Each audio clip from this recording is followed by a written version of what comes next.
Gemorragik insultda taxminan 20% holatlarda arterial anevrizmalar, arteriovenos malformatsiyalari va qon tomir devori dissotsiatsiyasi tufayli yuzaga keladi.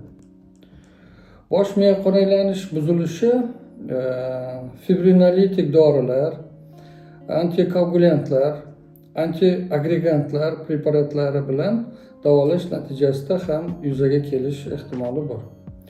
Bulardan tashqari alkogol iste'mol qilganda kokain, amfetamin degan turdagi dorilar, bular tarkibiga fenamin, pervitin va boshqalar kiradi. Shularni iste'mol qilish natijasida yuzaga kelishi mumkin. Gemorragik insult qon tomirlar yorilishi.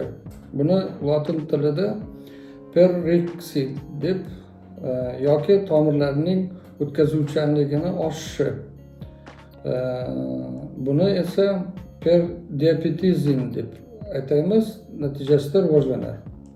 Qon tomirlar devorini o'tkazuvchanligining oshishi natijasida paydo bo'ladigan nuqtali petexial deb aytamiz, qon quyilishlari birlashib keng ko'lamli gemorragik o'choqlarni hosil qilishi mumkin.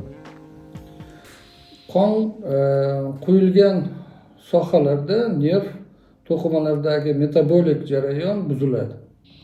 Bunda asosan miya to'qimalarida gipoksiya, nekrotik jarayon rivojlanishi kechadi.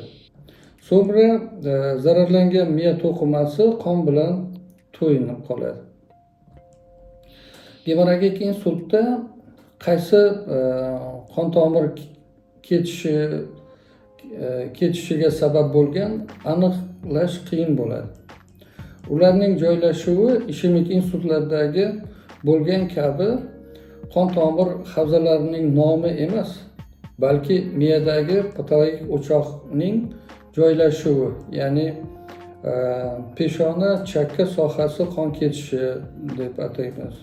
Yoki bo'lmasa miya ko'prigi qon ketishi deb tashxis qo'yiladi. Shular bilan farqlanadi.